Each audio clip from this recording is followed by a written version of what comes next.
And all right, Scott Fisher, visual effects coordinator for the film Interstellar. Thank you for joining us. Uh, I want to just start off by asking you if you could explain the intricacies of your job to the people who might not understand what it is necessarily that you do on a film like Interstellar. We do all the practical effects, so there was a lot of prop building and design. We did some pirate pod, worked on TARS, we did the dust storms, we did some gimbals, a lot of the motion rigs, water stuff. That's the type of any of the physical sets where it's actually there before CG takes over. That's what we do. Right, and on a film like this, which uses quite a bit of practical effects, can you talk about what was the most difficult thing for you to achieve while making this film? Well, you know, Christopher likes to do everything as practical as possible. So, in that you're going to do as much as you can practically and get as much as you can in camera, and then at some point CG is going to take over. Obviously, outer space stuff be a lot of stuff that's going to be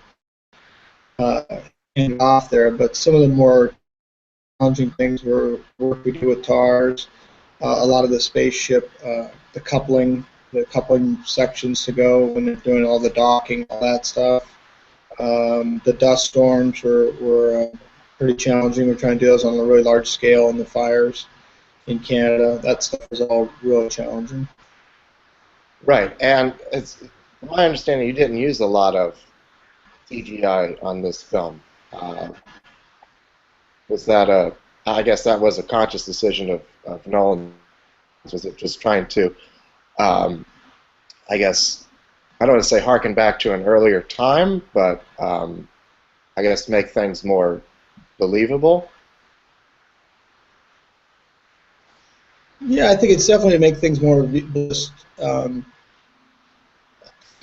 on a film like this, he understands the value of stuff that you do in camera and how it interacts with the actors and the performance of it as well. So I think it's you know, when you have actors staring at a green screen and there's nothing going on, there's no motion, they have to kind of come up with everything on their own. So I think that's what he knows, that anything you can do in camera, you know, it's a lot easier to react to a giant dust storm if there's a giant dust storm there, you know. Right. Talk about creating that dust storm a little more in depth. What goes into the creation of that to do it practically? We did it at about 4 different locations. We had the house, the town, the baseball field. Each one, you basically just kind of set up. We have about 10 fans. We had electric fans, gas fans that we'd set up on one side, and then we had air movers, and we used the air movers to propel the C90 product into the fans. And then basically you create a wall on one side, and that's comes from, and pour as much material into the air as you can. Mm-hmm. And you're also, of course, the main part of your job on this film seems to be tasked with the creation of the spaceships and all that stuff. How much of that was practical? Which part? I'm sorry, I couldn't hear there. When I was watching the film, it struck me that a lot of the movements of the spaceship, the out and outer space, seemed to be practical as opposed to CGI. Was that the case, or?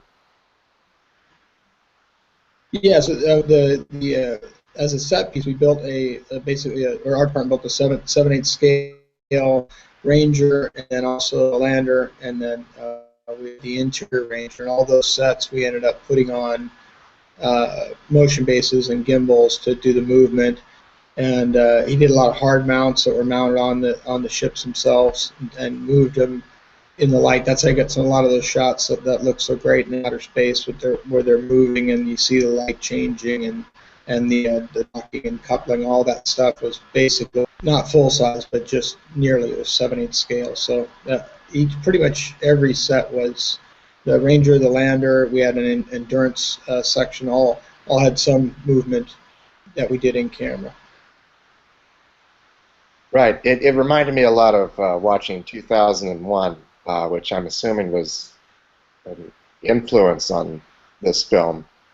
Definitely, yeah. Right. And how about the robots, TARS? Is that your department as well? How do you make something like that Yes. work? Okay. 'Cause they're almost like same thing. I mean, basically. Go ahead. I was just going to say because they're like another character in the film, so I don't know how difficult that was, what you did to go about that. But you were explaining that. Go ahead. Yeah, I mean, it's a thing. I mean, he wanted to do as much in cameras. Wanted the robots to have a kind of a realistic design, practical design where it'd be plausible. So once it kind of came up, our department figured out the design. We wanted to have how much we could do on set, as much as possible. So we kind of started with the idea of working with almost like a rod puppet, and then having the actor a harness to support the upper part, and then rods that basically connected the hands, and then he would move each section with his legs and hands as he walked. And again, that's part of his having treating him like another actor. They would be there on set. He could deliver his lines, to the other actors and do that interaction.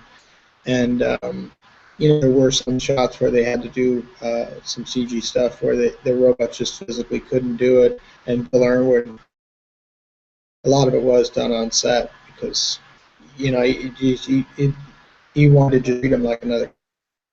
His idea. Right. Right. Well, thank you so much for taking the time to talk with us about the movie. Special effects are quite something in it, so congratulations. Thank you very much. It's good talking with you. Thank you very much. Thanks.